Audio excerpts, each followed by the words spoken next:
Good morning, everybody. Wisconsin's 7th Congressional District Representative Tom Tiffany is our very special guest today, Thursday, October 10th, 2024. For Drydenwire.com, I'm Ben Dryden, and you're watching Drydenwire Live, presented by Americans for Prosperity Wisconsin. AFP Wisconsin works to reignite the American dream and break down government barriers that hold us back from our full potential.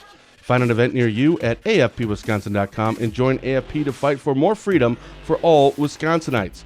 As a reminder, Congressman Tiffany joins us on the second Thursday of each month to discuss all things going on in D.C. and, of course, in the 7th CD. If you have a question for the Congressman, please feel free to put that in the comments during today's live show. With that, we welcome back to the show Wisconsin's 7th Congressional District Representative Tom Tiffany. Tom, good morning, sir.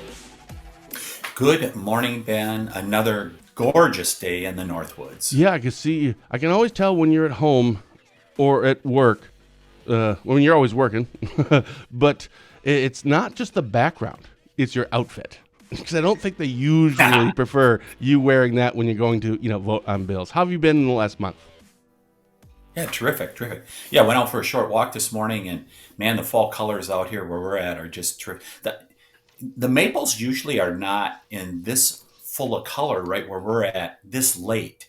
Oftentimes by the end of September they're gone, but man, this year they're still out there. It's fantastic. It is gorgeous. It is. Oh, and good morning, Kirk Anderson. Tom, I'm sure you know Kirk, mayor over in Sacred Falls. Good morning, Ben and Tom, and good morning to you, Kirk.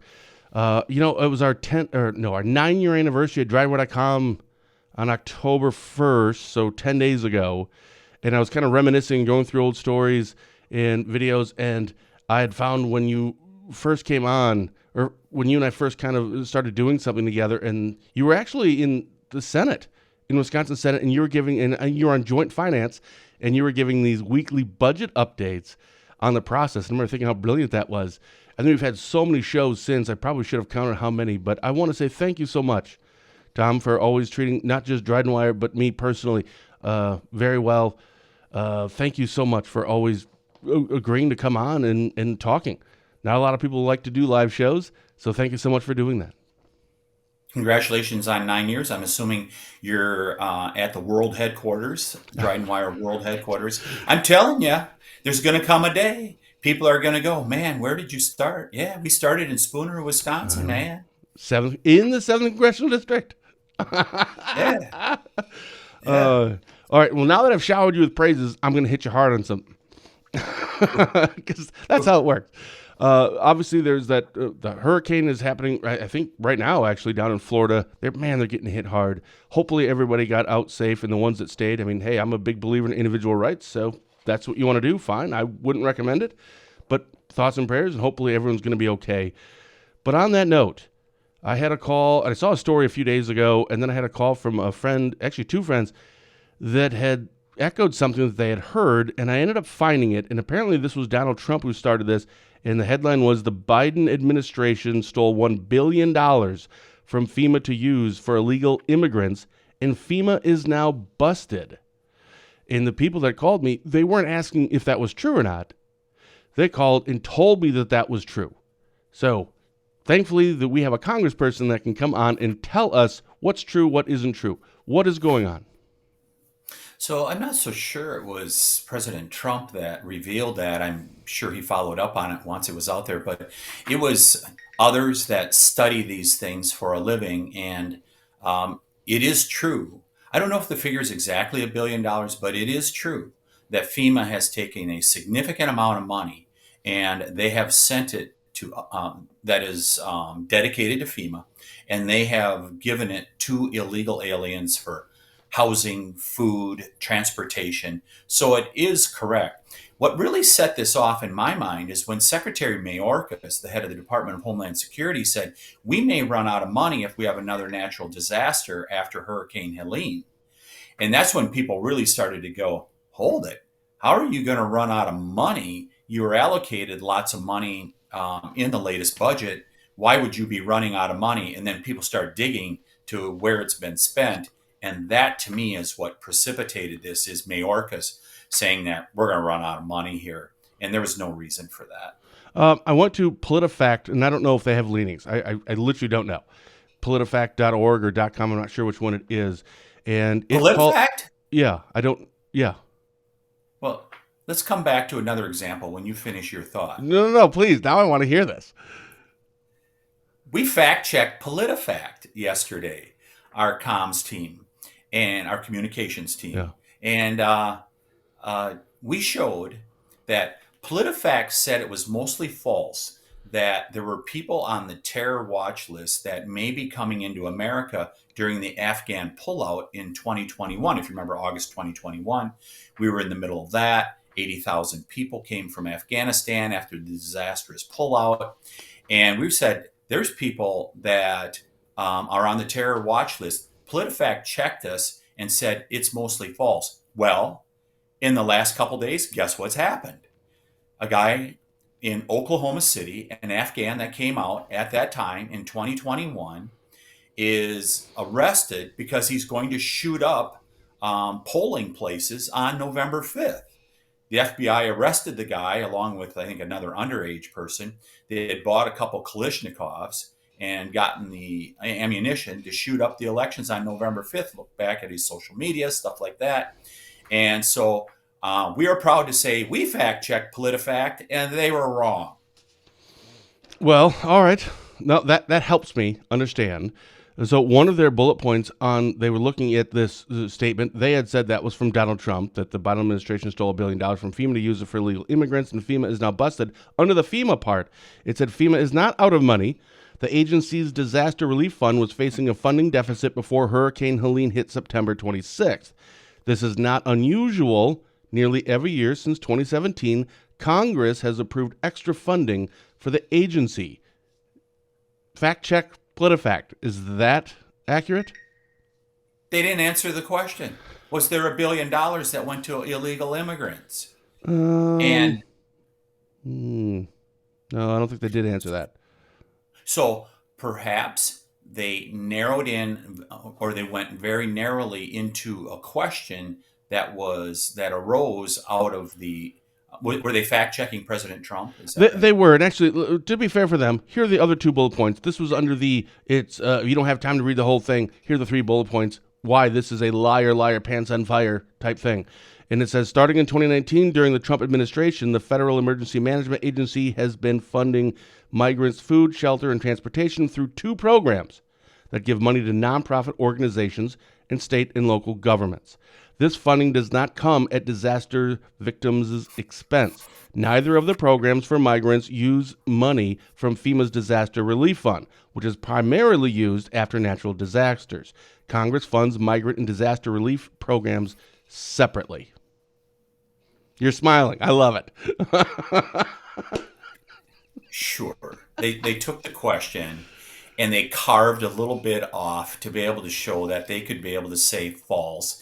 This is how PolitiFact operates. What the American people see is there's $1 billion that has went to illegal immigrants, and you know what? All money is fungible, and so they say, as a result of one part of the program, okay, fair enough, you can slice and dice, but I can tell you what the American people see. They see $1 billion going to illegal immigrants to house them, to transport them, to feed them, and they're sick of it.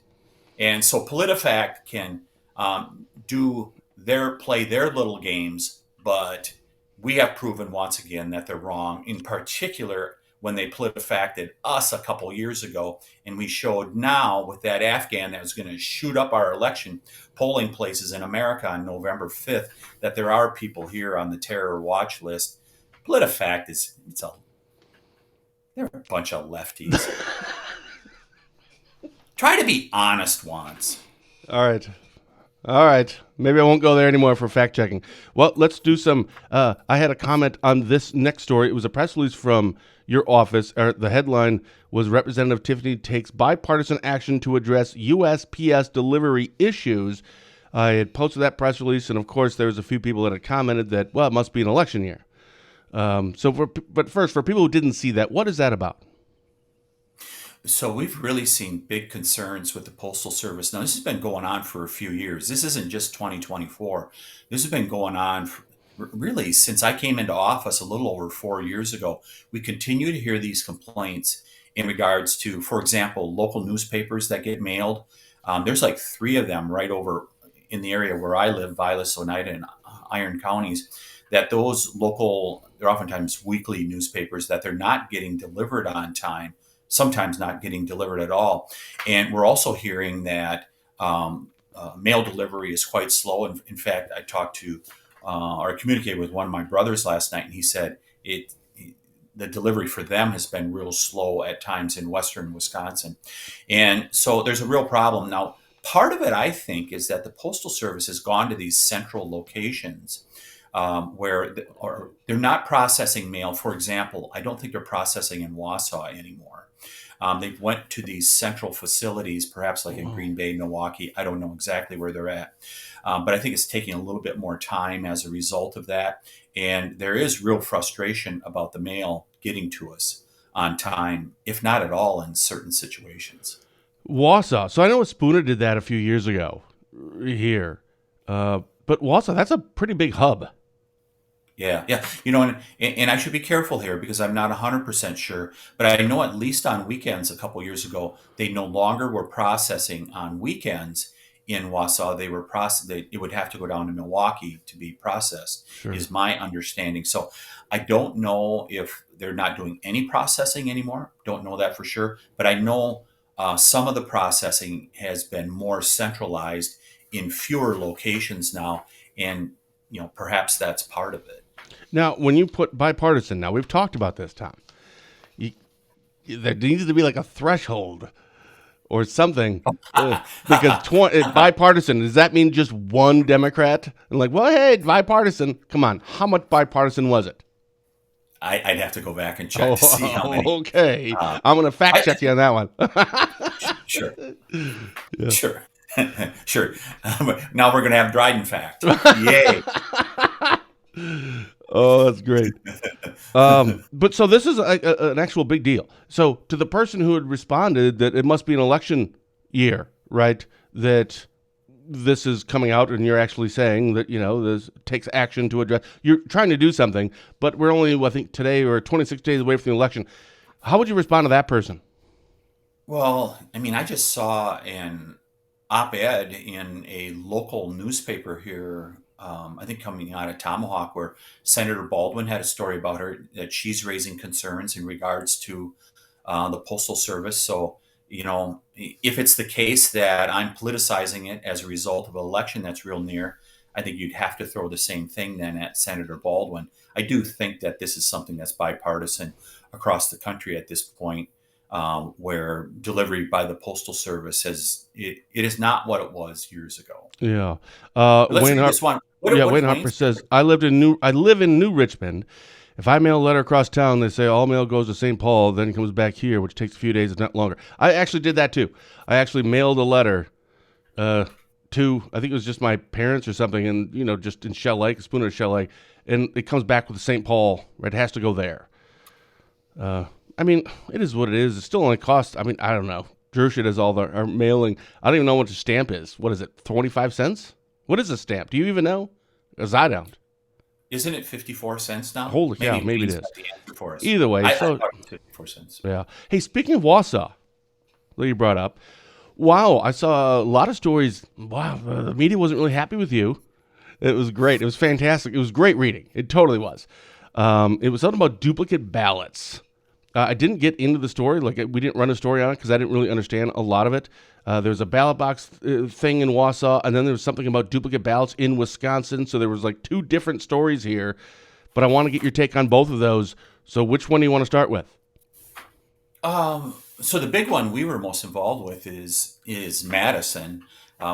They issued duplicate ballots to people who had requested absentee ballots. They issued duplicate ballots to 2,215 people in Madison. And so we had been given a tip by a voter in Madison that, hey, why are we getting a duplicate ballot? And so we did our due diligence on it, and we found out, yeah, it was a duplicate ballot. And then shortly after, the city clerk's office in Madison put out a press release saying, hey, this is only up to 2,000 people. It only affects one ward in Madison, and we are going to get to the bottom of it. you will not see duplicate ballots counted because the barcode is on the ballot, and we'll be able to tell if somebody votes twice.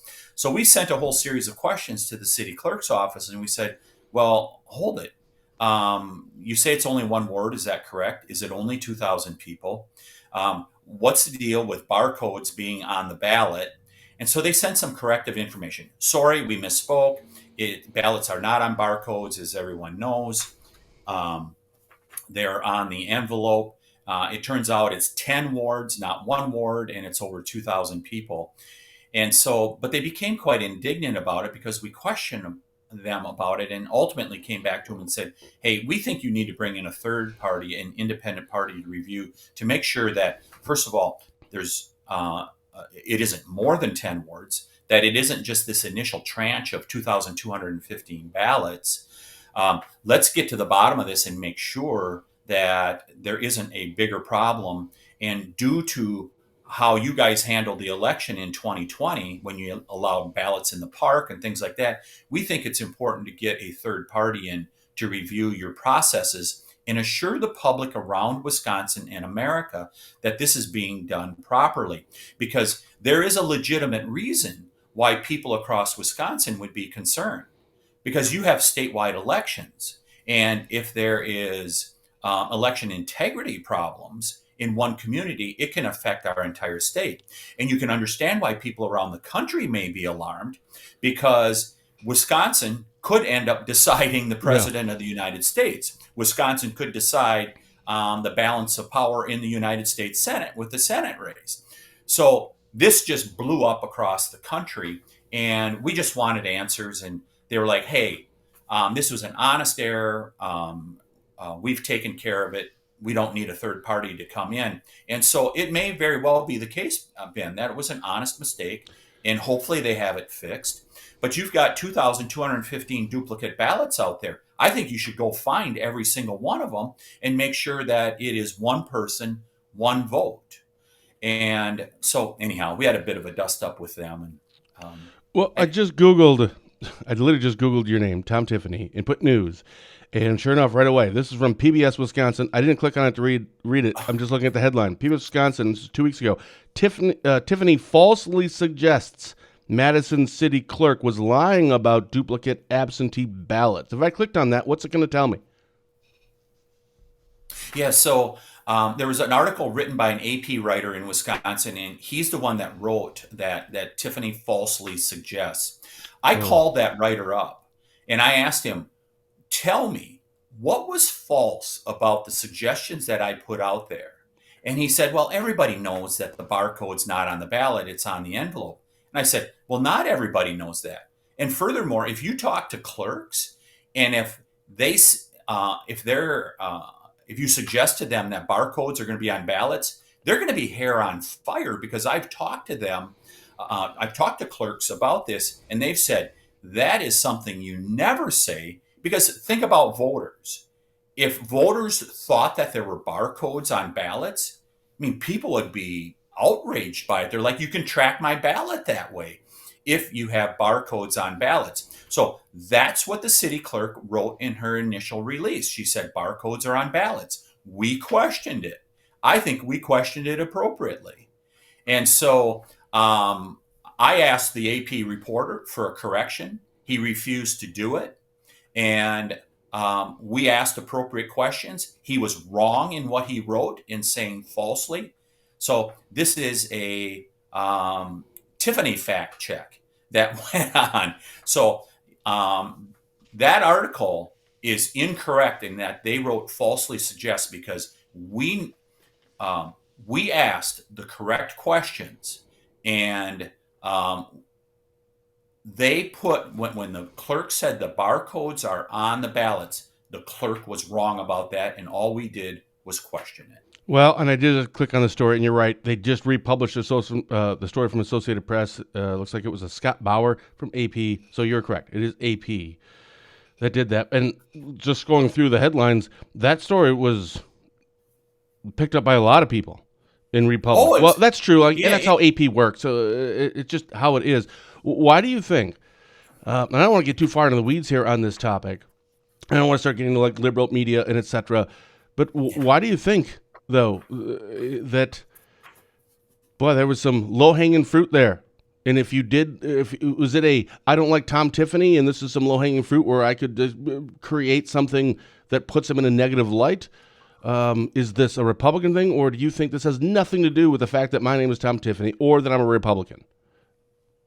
I'm not going to get into that speculation. All I know is there's a media outlet in Wisconsin that I contacted after this that ran the AP story, and they wrote a corrective article in regards to it, saying that basically saying falsely suggests is an inaccurate phrase to use in what Congressman Tiffany was attempting to do. No way. I mean, I just view it as it's sloppy. Is it intentional? I don't know. All I know is it was incorrect, Sure. and we got at least one media outlet to correct the AP story, Sure. even though the AP would not do it. So, do you know if they actually have then got a third party involved to look into this, just to confirm all of this? If it was as they were saying, or I'm sorry, that you said that they said that this is honest mistake, which totally get it. We're humans, we make mistakes. Is it just over with now, or are they looking into wouldn't kill us to just a kind of not necessarily save face, but to put a bow on this to make sure everybody knows. Let's just go ahead and do it. Is that happening, or is this kind of a just over and we forget about it? Yeah, they've refused to do that. They said this is an honest mistake. And Well, they could be correct, Ben, yeah, about that. It right. may just be an honest error. They said it happened in the merging of lists, things like that. Okay, that's fine. If it's an honest error, people understand mistakes happen. But I think it's important to have a third party. And here's the reason why ultimately why I suggested a third party come in. It's because they have a history going back to 2020 of doing things that are questionable. Ballots in the park was an inappropriate way. I believe it was breaking the law. They claim it wasn't, but they did it under the pretext of COVID. Remember, you had election officials changing the law in various states around America as a result of COVID. And I think ballots in the park, I believe that was illegal under law in Wisconsin. The Dane County clerk in 2020 said that put a Facebook post out saying, just declare yourself indefinitely confined during COVID and you can go ahead and vote. Well, you can vote indefinitely confined. The Dane County clerk did not have the legal authority to do that. So you have these instances in Madison and Dane County that happened in 2020. So the antenna is up, not just of people like myself, but people across Wisconsin. And that's why over 2 million people responded to this, wondering, okay, what is going on here? We want to get to the bottom of it. And that's ultimately why we suggested a Uh, third party review. the other, first of all, I think that we I don't really see the downside in doing that. But going back to the Wausau thing, I thought there was I think it was the mayor. I think I saw a story. Again, I didn't really read too much about it, but there was a mayor in Wausau that, yeah, he had like a photo op with some work gloves on or something, and he was removing a ballot box or just relocating it. I'm not really sure what that was. What was that about, and why is that such a big deal about what he did? I mean, because it was state news everywhere. Yeah, I haven't been involved with that, but I've certainly read the stories. Sure. And so, what it is, it goes back to the ballot drop boxes that the Supreme Court, the state Supreme Court, just authorized this year in 2024 that communities can have these ballot drop boxes.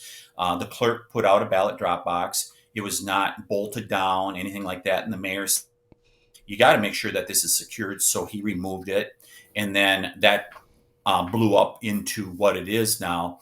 And Oh. the clerk has put the ballot drop box back out, screwed it into the ground. I thought there was a couple things that were interesting about this. I don't know that the public in Wisconsin fully understands. There's ballot drop boxes all over Wisconsin. They're called the U.S. Postal Service blue boxes that you see. Your absentee ballot, you don't need a ballot drop box to put it in there. Just drop it into a U.S. Postal I Service. actually did not know that. Yeah, so you can do that. The other thing is that there does need to be security around it. My understanding in Wausau is that some of the video especially in the evening, you can't tell who the person is that's dropping off their ballot. So it does say the Wisconsin Elections Commission said they have to be secured. One of the number one ways is to have a camera with good lighting there. And my understanding that is not the case with that ballot drop I box see. in Wausau. And by the way, there's been a couple communities in Wisconsin that their city councils have voted not to have ballot drop boxes because of the security concerns. And the Dodge County Sheriff, which would be down, near Beaver Dam, that area, there were three local clerks in various communities in Dodge County. They were going to put out ballot drop boxes. And he went to them and said, "Do you understand the security concerns here?" After walking them through it, the three clerks said, "You know what? Maybe we shouldn't have these ballot drop boxes out." But here's the ultimate failing. This is why a court should not make law, because that's what the state Supreme Court did. Ballot drop boxes are not authorized under statute in the state of Wisconsin.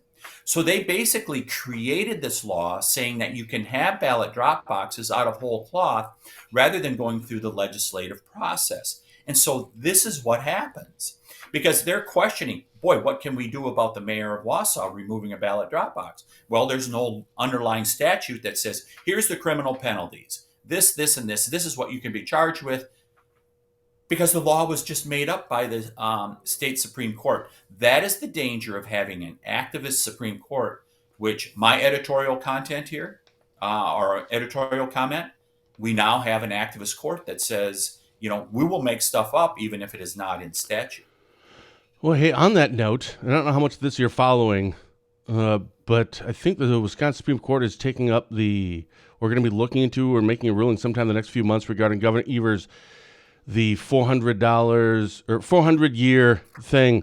And for people unfamiliar with that, so the Wisconsin governor, regardless if it's, of course, Tony Evers or not, Wisconsin governor has, by all accounts, one of the most powerful veto pens in Wisconsin. You've mentioned that on this show. And there was something that was called I think it was referred to as the Vanna White clause, or the Vanna White thing, where they put in place where a governor can't line item out certain letters, thus the Vanna White thing, to turn that into a different meaning, because they don't want a governor to actually be able to do legislation. That's what legislation is for. That's how the system is set up. But it didn't specifically say numbers.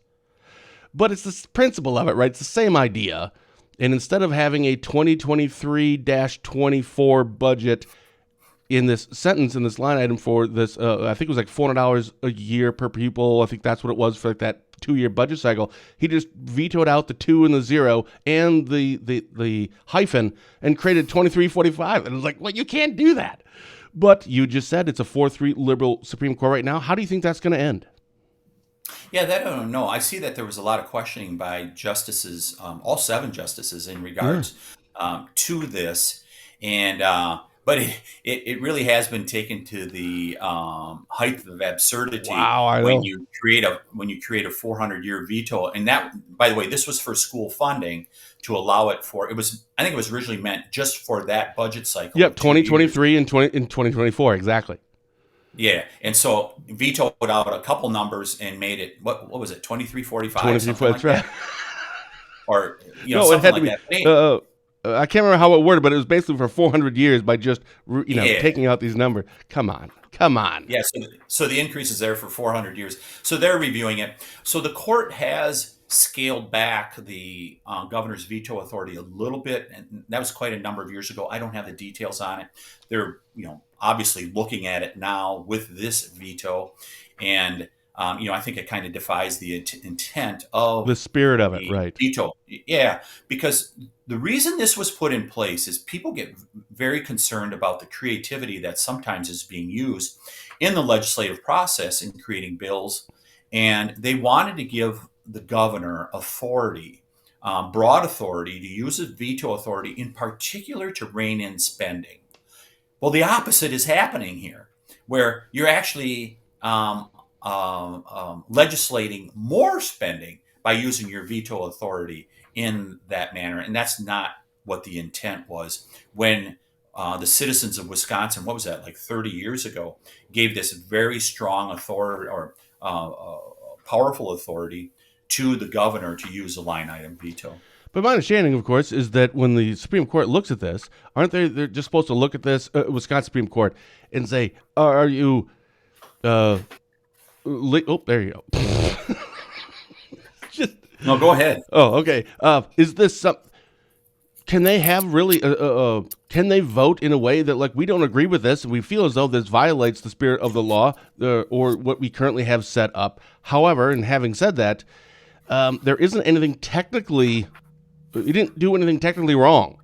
So the legislature has to change that because it was the just number or just letters. This is referring to numbers, which technically wasn't addressed in this. So is it up to them to decide, or is this a legislator thing? So I think the veto authority is constitutional. We Okay. passed a constitutional amendment. Now this is where you can fact check me. Okay. Because I'm not sure of this, but I think it's constitutional. And I think that's why this is before the court, is to review the constitutionality of what has happened here. So I think that's the reason why this is before the courts at this point. So we are already getting close to our time here, but let me ask you, how do you, kind of your views on the Israel war right now? Do you think that America, whether that be the White House and Congress, are you satisfied with what we're currently doing in relation to the Israel-Hamas war? Well, first of all, Israel has a right to defend itself. It was a year ago this week on October 7th when they were attacked in the most vicious fashion possible, with dismembering, raping, and killing Jewish people because they're Jewish people. I think any country has the right to defend itself, and that's what they're doing at this point. I think Prime Minister Netanyahu has done the right thing. I mean, he appeared before Congress a few months ago and addressed us, and he was just, he laid out the cold hard facts, and he was very explicit to us. We will defend ourselves, and if other countries around the world will not stand with us, we understand, but we will defend ourselves, and they're doing that. I mean, the hateful teachings that are going on, like in the Gaza Strip and Lebanon. I mean, it's horrible how they're teaching young children to hate Jews. And I mean, it's reminiscent of the Germans back in the 1930s. So Israel has a right to defend itself. The big concern for me is that it has been released in some news stories that the Israelis are no longer sharing intelligence with the Biden administration, because the Biden administration is going back to Iran and others and sharing that information with them of what Israel's plans are. I mean, it is terrible when the Israelis cannot trust the Americans to be able to keep a secret. And it's evident. The Biden administration is continuing what President Obama started. He took the side of Iran. Iran funds the proxies, Hamas, Hezbollah, and the Houthis. And they've released $100 billion, they being the Biden-Harris administration. They've released $100 billion that was sanctioned, and Iran uses that for war-making purposes, including funding Hezbollah, Hamas, and the Houthis. So I think Israel, at the end of the day, Israel has the right to defend itself. And after the actions of October 7th, they should defend themselves and their people. So is this, I understand, like, political gamesmanship and how things work, where a little bit, I should say, just a very little amount. And it's always about political alliances, and it's always about, or a lot of it can be about, how does it benefit us? Is this, do you believe, and I am asking you to speculate, I totally am, is this more of, we don't want to stand with our ally, or is there like a benefit to doing what we're doing? Is there a benefit to, hey, we're going to let Iran know a few things that maybe we're not supposed to tell them from Israel, but we're going to let them know anyway? What's the virtue in this? What's the benefit from this? Well, remember, when you go back to the basics here, Iran, their leaders, the Ayatollah and the mullahs, they have said, consistently, death to Israel, Yep. death to America. And people should not forget, after death to Israel, they do Yeah, say they hate death us. to America. Yeah. And so they're very clear in what their goals are. I do not, for the life of me, understand why. And this started under President Obama. And he said, we're going to help fund Iran. If you remember, there was what, like $2 billion that was sent to them in suitcases at the end of the Obama administration. And now the Biden Harris administration has done the same thing. And that's because Antony Blinken and all those very smart people that are at the head of the State Department and stuff, they believe in this. They were there in the Obama years. They want to continue that foreign policy that uses Iran, that empowers Iran. And Iran is very close to getting a nuclear weapon. But again, why? Why are we doing this? We,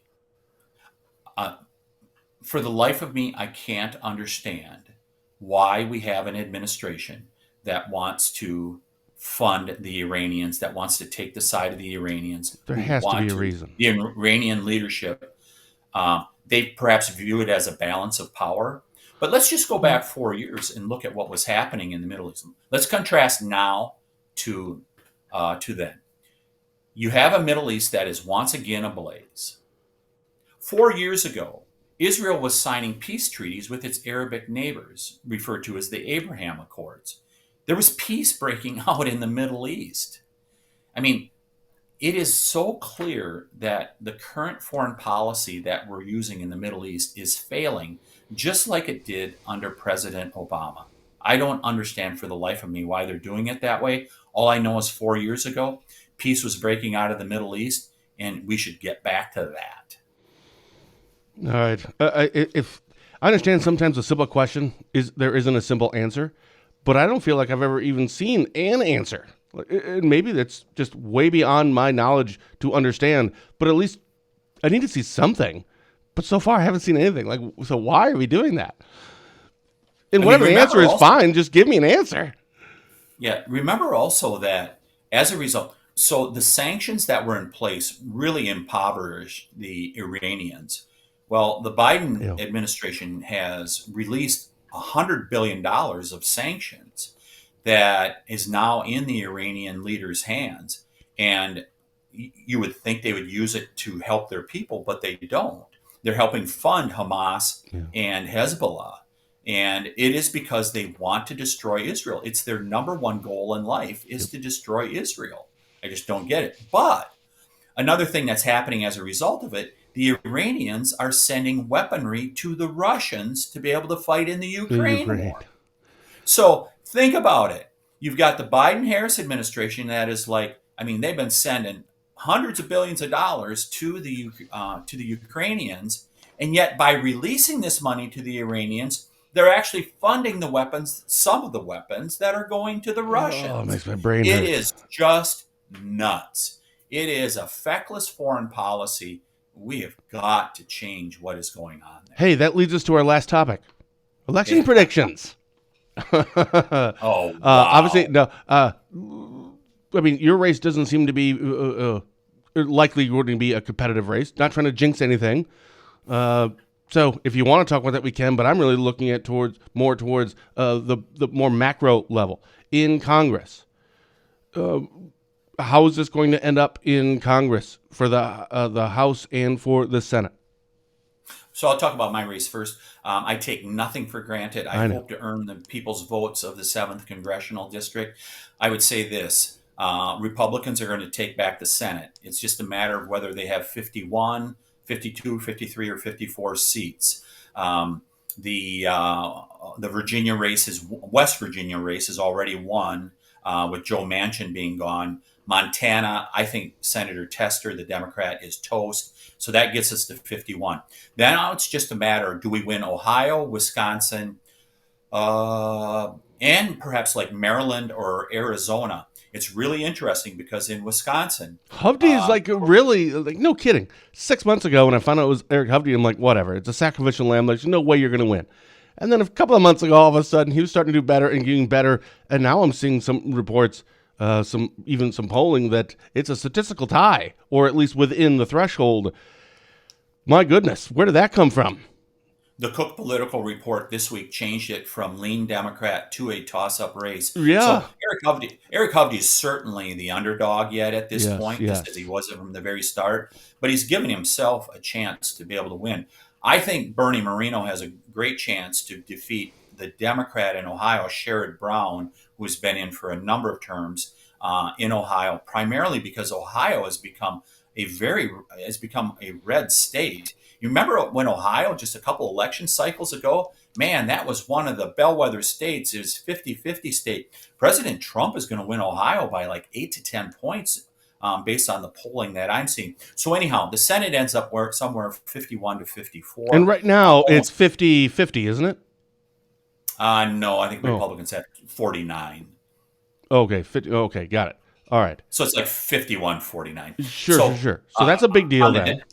On the Democrat side, yeah, it's a big deal if whoever's in the majority. Yeah. And then in the House, House is going to be really close. I mean, we have it really close right now. We have like a 4-seat margin. I think it would be similar, and we'll see. Our challenge as Republicans in the House, in the House, is we have about at least 5 or 6 seats that are Biden plus 10 districts, where Biden won by at least 10 points. Wow. He is in like a Biden plus 10 district. And so those seats are. All right, buddy. I think we're losing you. Oh, wait, maybe it's catching up. See. Yeah, well, that's all right. We can still hear you. Right? How are we now? No, we're perfectly fine. Let me just wrap this up with then, of course, the presidential election. I see a lot of things saying that Kamala Harris could likely win the popular vote. However, the Electoral College, there seems to be a quote-unquote easier path or more likely path, maybe the better way to say it, for actually Donald Trump to win this election because of the Electoral College. How do you think it's going to end? I do think President Trump is going to win. I think primarily for one reason, actually 2 reasons. One is that working class voters who are oftentimes with average Joe from Scranton, he had that image, and I think a lot of working class voters stuck with him because of that. They viewed him as average Joe Biden. Kamala Harris doesn't have that same vibe. I think she's going to have a very hard time holding working class voters in Pennsylvania, Michigan, and Wisconsin. Second thing is, we have started making inroads as Republicans with these young people. And I review them as free agents at this point. They're not Republicans. They voted Democrat the previous couple of elections. But they are seeing the result of inflation where they can't afford rent, much less being able to achieve the American dream of being able to buy a home. They are now free agents, and they're saying, maybe I should take a look at the other party. I think we have a real opportunity to win some young voters over that we didn't in previous elections. Well, they say, not just in Wisconsin, but Wisconsin specifically, but also I'm sure in many other states, that is the number one topic on voters' minds is basically cost of living, inflation. The economy, essentially, is a broader umbrella.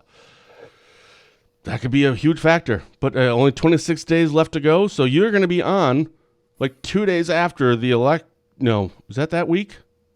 The 5th is a Tuesday. Maybe it isn't. Maybe you're not on you're the second Tuesday. No, so it'll be the week, a little over a week after the election. So I can't wait to kind of see how it goes. But you're saying basically that there is a chance, a likely chance, according to what you're saying, that the Senate will be Republican held and the House will be as well, and a Republican president. So we could do a special edition of the Dryden Show, maybe a couple days after the election, from the world headquarters. Yeah. So there's the Democrats are going to have a hard time making a case they can get the trifecta because they're just going to have a hard time winning the Senate. They could win the presidency, they could win the House, no doubt about it. But Republicans have the opportunity that they could get the trifecta here. I don't think, certainly not a slam dunk, but it's a possibility. It's a possibility. Well, best of luck to you, of course, in the election for you on November 5th. What do you have going on for the rest of the month? Is Congress back in? You guys pass all your things? You can still be a government, right? You have all the funding? We are not scheduled to be back in until after the election. Okay. So It's campaign time for all of us. Sure. People are campaigning, even though there's lots of stuff that I'm still doing. Like, um, there, there's issues that need to be dealt with every day. By the way, my crack staff is now up to $8 million returned to the people of the 7th Congressional District here in 2024, helping people, whether it's the IRS, veterans, stuff like that. So if people have any concerns on any of those issues involving federal agencies, don't hesitate to contact us. We don't promise that you will always get the result that you're hoping for. We do promise that we will do the very best we can for you. Tom, thanks so much. It's always a pleasure having you on. Hey, enjoy the rest of fall. It has been a phenomenal fall. I know it. It's fantastic. Just awesome. I know. Thank you so much. Special thank you to Wisconsin's 7th Congressional District Representative Tom Tiffany for taking the time to come on for a chat with us today. I'll see all of you here on next Tuesday when Barron County Sheriff Chris Fitzgerald and I will be back for our latest episode of Positive Tuesday with Ben and Fitzy.